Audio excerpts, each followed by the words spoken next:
It never ceases to amaze me the advances in technology that we have seen in our lifetimes. And even for the youngest person here, there have been great strides in technology in many different areas.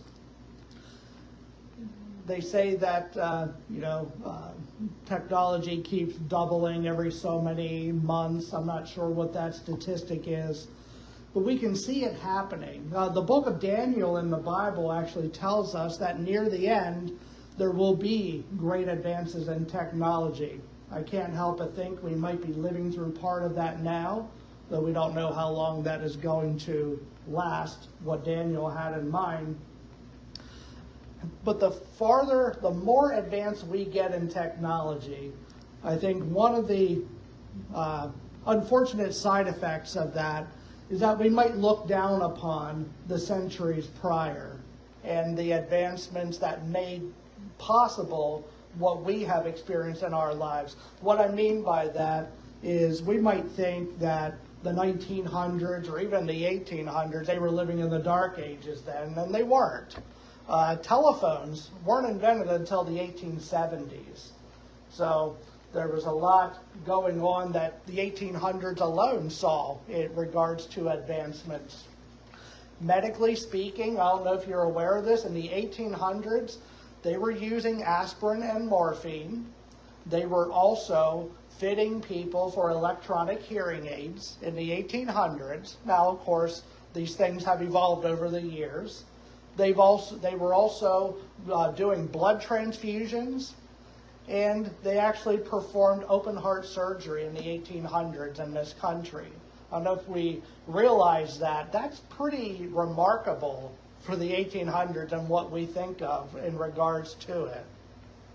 As far as communication is concerned, as I said, telephones didn't come about till the 1870s. It was probably closer to the 1900s that they became more of a staple in homes, but they were invented then. But how did they communicate before the telephone? Well, they did have some advancements that led up to the telephone. One is a telegram. And just by a show of hands, has anyone here in your life ever either sent or received a telegram? I'm just curious. Okay, nobody at the other church did either. I'm not surprised, but I was just curious anyway. But what a telegram is, telegrams do not exist. There's nowhere on the earth you can go to send a telegram anymore. It's completely obsolete, and I'll explain that in a moment. But what it is, it might be better to show you what it is rather than explain how it works. So suppose you're living in the 1800s here in Landisburg or central Pennsylvania, and you are taking care of a parent who is deathly ill, and you need to get a message to your brother who lives in Philadelphia and tell him what is going on. Back then, you could write out a letter and put it in the mail. They would put it probably in a horse-drawn carriage and take it 125 miles to Philadelphia, and then they'd put it in his mailbox or put it in his hand. And how long would that take? Speculating probably a week or two, I don't know. But it'd be a long time, and by that time it might be too late for your parent. So they came up with this technology called a telegram. They ran wires, and what they did, you would write out your message, usually a brief message because you were paying either by line or by character. Go to your post office and you say, I'd like to send a telegram. I'd like to send this message to my brother in Philadelphia. So they had radio signals they would use. They would translate it to Morse code, the series of the long and short beeps. They tap that out. Somebody on the other end in Philadelphia, their post office would hear it coming in. They would transcribe it back and write it on a piece of paper. So it got there pretty much immediately, which was remarkable for the 1800s. They would then take that handwritten letter and deliver it much closer to your brother. And he would get the message, and that's how telegrams work. What shocks me to no end is when I did a little digging this past week. I would love to take guesses, but in the interest of time, I won't. Think to yourself, what year was the last telegram sent in the United States of America? Okay, do you have a number in mind? 2006. I never realized. I mean, if somebody told me 1986, I would have been shocked. Again, none of us sent or received one. By 2006, for those who are really young, we had email, we had cell phones, we had fax machines. Somebody went to a Western Union on January 27th of 2006 and sent the last telegram in the United States. Boggles my mind. Now, worldwide, the last one ever sent was over in India in 2013 still, 12 years ago. So for 12 years, it's been completely obsolete. So you cannot go anywhere today and say, hey, I'd like to send a telegram. They'll look at you like you have three eyes and turn you away. But that's Telegram. So there's got to be a spiritual connection here with an opening illustration to a sermon, and this is the connection. Once we know who Jesus is, we are taking a big step forward in our life. This is a new life. Why would we want to go backwards? Once we have fax machines and cell phones and email and text messaging, why would we want to send a telegram?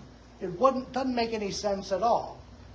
Yet, when people are following Jesus or making the effort to, so often that's what we're trying to do. We don't want to let go of our prior way of life, and so it's like wanting to send a telegram when you can just send an email or send a text message or something like that. And so that's a bit of what Paul is talking about in 2 Corinthians. I want to read the first 12 verses of chapter 4. He says, therefore, since through God's mercy we have this ministry, we do not lose heart. Rather, we have renounced secret and shameful ways. We do not use deception, nor do we distort the word of God. On the contrary, by setting forth the truth plainly, we commend ourselves to every man's conscience in the sight of God. And even if our gospel is veiled, it is veiled to those who are perishing. The God of this age has blinded the minds of unbelievers so that they cannot see the light of the gospel of the glory of Christ, who is the image of God. For we do not preach ourselves, but Jesus Christ as Lord, and ourselves as your servants for Jesus' sake. For God, who said, let light shine out of darkness, made his light shine in our hearts to give us the light of the knowledge of the glory of God in the face of Christ. But we have this treasure in jars of clay to show this all-surpassing power is from God and not from us. We are hard-pressed on every side, but not crushed, perplexed, but not in despair, persecuted, but not abandoned, struck down, but not destroyed. We always carry around in our body the death of Jesus, so that the life of Jesus may also be revealed in our body. For we who are alive are always being given over to death for Jesus' sake, so that his life may be revealed in our mortal body. So then, death is at work in us, but life is at work in you. May the Lord's blessing be added to the reading and hearing of his holy word. And so, Paul talks about a lot of things there. The first clarification I'd like to make is early on, he talks about the God of this world. The God of this world is not God. The God of this world is Satan, the devil, the enemy, whatever we want to call him. He's actually running the show down here. A lot of people don't understand that. Oh, God is in charge. God is, but Adam and Eve handed over the keys, as it were, of this world to the enemy in the Garden of Eden. So he is the God of this world. And Paul talks about what he does, what his work in the world is. Well, several things. He attacks believers and unbelievers differently. Unbelievers, well, he blinds them. Very clearly, he blinds them. And for believers, he harasses us. He makes life difficult and hard for us. Now, as far as being blinded, though, when you first came to faith and you had an experience with God, did you ever look back on your life and think, why did I not see this before? This is all new to me, and why just today and not yesterday or last week? Well, Paul tells us here it's because the enemy blinded us to it. And it takes an act of God to open our eyes to see his goodness. And so salvation always begins with God. If not for him opening our eyes remain blinded our whole lives. So it doesn't matter what images you show in front of a person who's blind, they're not going to see it. And so it's frustrating for us as believers. We want to share the good news of Jesus, and we should be evangelizing and telling everyone that we can about him. But I don't know about you. When I first became a Christian, I was praying for my family and friends who didn't know. And I would pray something like, God, allow them to understand you and exercise faith and so forth. And I'm not saying that's a bad prayer, but I think in light of what Paul's saying, what we should be praying for is to ask God to open their eyes, because that's where it all starts. If he doesn't open their eyes, like I said, they're not going to see anything, no matter how beautiful and wonderful it is. And so that's what the enemy does, though. He blinds us, and it takes an effort by God to open our eyes to see his goodness. And then for those of us whose eyes are open, well, again, he doesn't let us go. He harasses us. Paul says, we are hard pressed on every side, but not crushed. We're perplexed, but not in despair. We're persecuted, but not abandoned. We are struck down, but not destroyed. So what's going on behind the scenes here is the enemy is attacking, but God is also protecting. We feel some of it, but it's not to the extent that the enemy wants in every circumstance. And so the way that the enemy works in the world is he tells us, you don't need God, you don't need Jesus, you're good just the way you are. For instance, as if you put it in terms of communications, it's like when we got up to the 1870s and they were trying to invent a way to communicate voice over long distances rather than just handwritten notes. Satan would say, you don't need that. He'd say, you have a telegram, that works fine. You tap that out and it works and they'll get the message. You don't need anything better than that. And then as we go into the 1900s, all the advancements we've seen, computers and internet, you don't need that. Telling people in the 2000s, telegrams work just fine. You don't need anything more. That's how he works. He's very subtle, and he never addresses the main issue.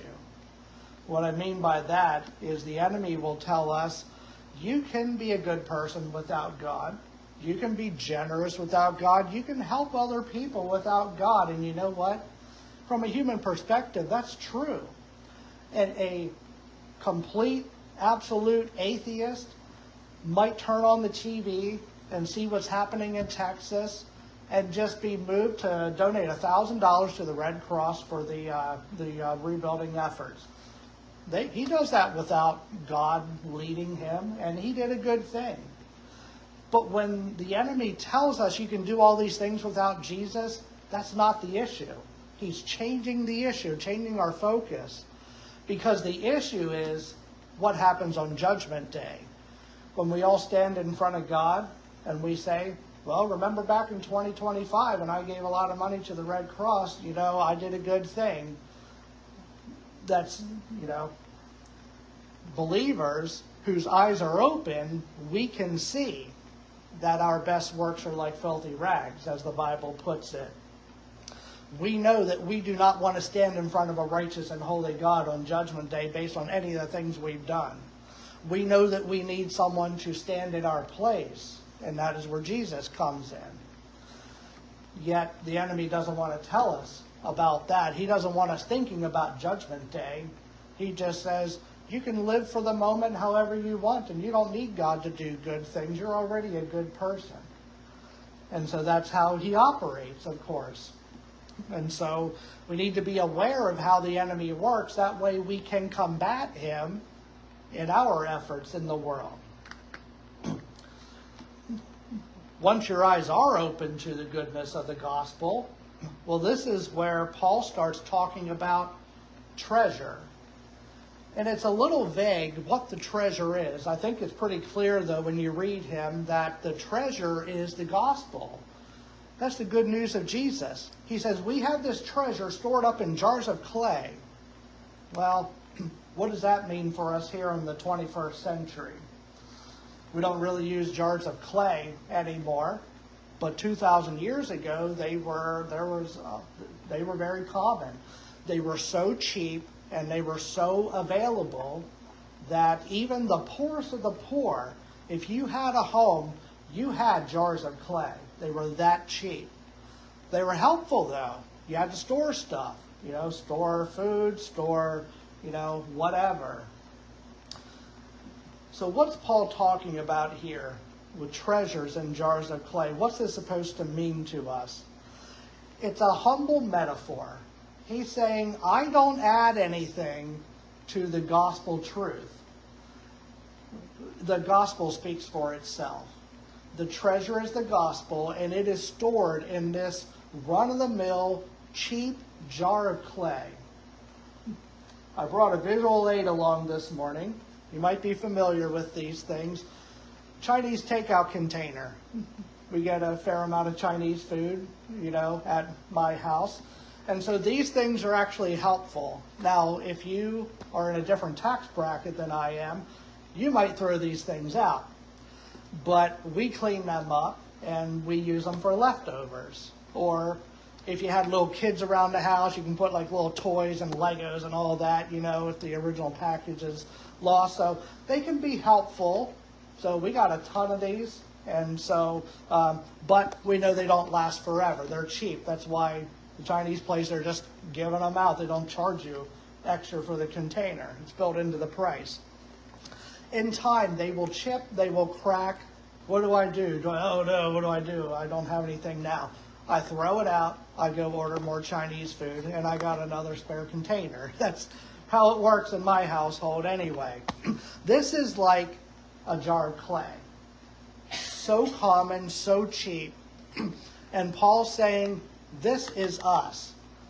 This is what we contribute towards the gospel. Now, the image he is using, though, is supposed to provide a drastic contrast. Like I said, things you would keep in this are things not for the long term, for the most part. Leftovers, if I don't eat them within a week, throw them out. Even, little toys, that kind of stuff, rubber bands, those kind of things that you never have, you never know where they're at.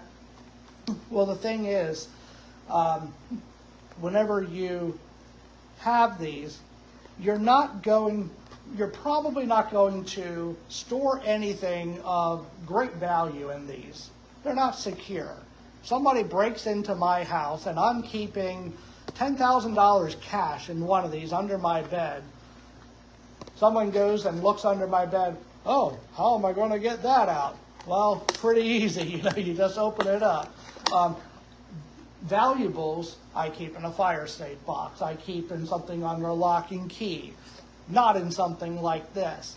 But Paul says it pleases God to do just that. The most valuable thing in the world is the gospel. That is the treasure. And he says it's like having a treasure in a jar of clay. Think of the Hope Diamond. You probably heard of that somewhere along the way. The thing is worth about $350 million, give or take a little bit. It's like somebody has a Hope Diamond. I'm going to keep it in a Chinese takeout container. We would never do that. But, again, God is pleased to do just that with his gospel. Why? Why does God entrust something of such great value to people like us? People like a Chinese takeout container or a jar of clay? Because of the contrast between the value of the container versus the treasure that's in it. the cheaper the container, it emphasizes the value of the treasure that much more. And that's what he says we are. This does not contribute any value to the Hope Diamond or $10,000 cash or whatever valuable item you would want to put in there. And so Paul is using this very humble metaphor by talking about treasures being stored in jars of clay. And so once you have the gospel and you have embraced it and it changes your life going forward, you're like this container taking it into the world and sharing that treasure with other people. There's more to it than that, though. There's more to following Jesus. Part of it is, we talk about the word repenting. It is changing our ways, not doing the same sinful things that we used to do prior. We are called as followers of Jesus to burn the ships. I don't know if you ever heard that expression before. It dates back about 500 years. There was a Spanish explorer named Hernán Cortés. Spanish, but he was stationed in Cuba around 1519. And he had his whole group of people under him, his fighters, his conquerors and all that. He had his sights set on Mexico. So he's in Cuba now, wanted to sail to Mexico and fight against the Aztec Empire. If you know about the Aztecs, extremely violent, ruthless people, but Cortés said, we can take them, without getting into his reasons for doing so and everything. But he did something different. He got his guys on the ships. They sailed to Mexico. They reached the shore. They all got out, got their belongings and everything. And he told his guys, I want you to set fire and burn these ships. Burn them completely. Why would he do that? It sounds insane to do that. He did that because he wanted his men to be committed to the mission. He thought that going up against the Aztecs, it might be, some of them might get scared. If they get too scared, they're going to retreat back to the shore, back to the ships, sail back to Cuba. He said, that is not an option if you are going on my mission. You are going to be completely committed. It is either victory or you're going to die. That's the kind of commitment he wanted from his men. And he ensured that by having them burn the ships, which they did. And they defeated the Aztecs, by the way. But it has become a metaphor for us, even in the 500 years since, to talk about, when we talk about commitment, we say, well, you just got to burn the ships. There's no going back. It's only forward. It's a lot like following Jesus, too. We burn the ships of our old life. The old sinful things we used to do. For example, and I can give you 1,000 examples, but just a few. For instance, if someone is involved in, they constantly would get drunk, or they would do drugs, or they always got involved in excessive gambling, and that caused a problem. They never had enough money to keep up the habit, or sexual sins either, things like that. So many different things that we can get involved in. We think of these as the big sins. You know, those are the bad people. Those are the ones, we want to stay away from. If we ever get involved in those things don't keep us from coming to Jesus. But once we come to Jesus, we got to burn those ships. Can't be violent and abusive towards our family members if we were like that before. Can't go back to getting drunk every other weekend, all those kind of things. So we might sit there and think, hey, that bodes pretty well for me. I've never been involved in things that bad, so I'm good to go. I can just, business as usual. Not exactly.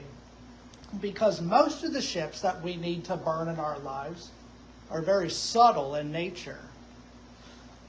There are things, and The problem with these things is they threaten to get in the way of our relationship with God. So they could be anything such as desiring comfort in life, or compromise with other people, or plain fear, or pride, the need to always please other people. I rely on myself, self-reliance. All these things are very subtle, but they are a threat to your relationship with God. Those are the things we say, oh, well, I might have a little bit of pride, but I'm not a drunkard. Well, you still have something that needs to be addressed in your life. That's a ship that needs to be burned. I wish it were that easy, though. Oh, yeah, I'll just burn it and set forth and never do that again. Practically speaking, it usually doesn't work quite that way. But those are the things that we should be aware of in our lives. Those things that, again, they might be very subtle in nature. We don't even think of them as sins per se, but they could be. So those are the things that we should be wary of and on the lookout for. And so these are things that keep us from following Jesus wholeheartedly. And we might even do pretty well for a few days or a week or so, and then we don't even know it, but I'm doing that same thing that I used to do before. It's a ship that I still haven't burned. It's something, it is familiar to us. It might even provide enjoyment, but it's something that shouldn't be there if I want to follow Jesus to the extent that I ought to. The call to following Jesus in our lives is not a half-hearted call. Jesus going to the cross was not half-hearted. He didn't endure what he did. And around Easter time, we talk about how many hours he was hanging on the cross, and he was beaten, and he was mocked, and he was offered, vinegar to drink, all this kind of stuff. He didn't go through all of that to say, here's one option for you, but you could also follow this religion, that religion, and all these other things. Jesus was in wholeheartedly, and he gave all of himself for us. That's why he said, I am the way, the truth, and the life, and no one comes to God except through me. That's very clear, and there's no other way around it. Satan is the one who he's still blinding our eyes, though, to that truth. Our eyes collectively, that is. He blinds people from seeing the truth and the beauty and the light of the gospel. Paul says we ought to be shining this light forward. But if we have ships that we haven't burned, well, that dims that light, because we can't give everything to God if we're still holding back with something that we shouldn't be involved in. And so it is through God's great mercy that he opened our eyes to seeing the goodness of the gospel. And he entrusted that treasure to us, to jars of clay, modern day Chinese takeout containers, to emphasize the value of what he's giving us. It's like if somebody, call him John Doe. He is a Christian and he wants to do his part, so he goes to work, and on breaks at the water cooler, he shares Jesus with someone. But if someone actually pays attention, they're thinking, I didn't know that John Doe was all that smart. And he's saying things that really I wouldn't expect to come out of his mouth. Well, that's the treasure coming through. That's not the jar of clay. It's exactly what Paul is saying here. And so it emphasizes the relative goodness of God. We all want more goodness in life, don't we? We have access to it if we want to follow wholeheartedly.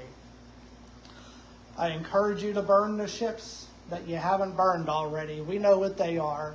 And if you're not sure, you can take an honest inventory of your life. What threatens to get in the way of your relationship with God? This, that, and the other thing, they need to be getting rid of. They need to be burned. As we seek to follow Jesus, concluding this message, there's no turning back, really. It's like Cortez's men on the shores of Mexico. Ships are burned, it's victory or death. That's it. It is complete and total commitment. Full speed ahead, as we say, serving God, and we do so for His glory. Let's bow our heads and go to the Lord in prayer. Almighty God, we thank you for your holy word, for 2 Corinthians, and the encouragement seen in that great letter. God, we thank you for the call of Jesus in our lives as well. We know the things that he went through. Many of them are included in the scriptures for us to keep learning from. We want to keep looking at those verses leading up to the Passion Week and so forth, all throughout the year, not just in springtime or around the Passover. It's a constant reminder of what he endured for us. And it also shows us that he followed you wholeheartedly. He gave his entire self to you. He was that committed. And that's the model for us, to wholeheartedly give our lives to Jesus, no matter what the cost. Oftentimes in life, God, you know how we are. We want to cling to the things that we are comfortable with, things that maybe even give us enjoyment that we shouldn't be involved in. We don't want to let those things go. We want to sort of ride the fence, have a little of our old life and explore and have the good blessings that you promise in a new life following Jesus. But we know that really is not sustainable. And so we ask for your Holy Spirit's help and guidance as we go forth to be sanctified, be more like Jesus in the best way that we can. And God, we just pray for opportunities to share that treasure for us, just ordinary run-of-the-mill jars of clay, taking this treasure into the world. It speaks for itself. It doesn't require us to embellish it and to have all sorts of degrees and be a charismatic speaker and so forth. Your gospel truth speaks for itself, and we are thankful for it. Someone spoke that truth and treasure to us and changed our lives for good. And we want the opportunity to do that for someone else. So we thank you, God, and we praise you in Jesus' holy name. Amen.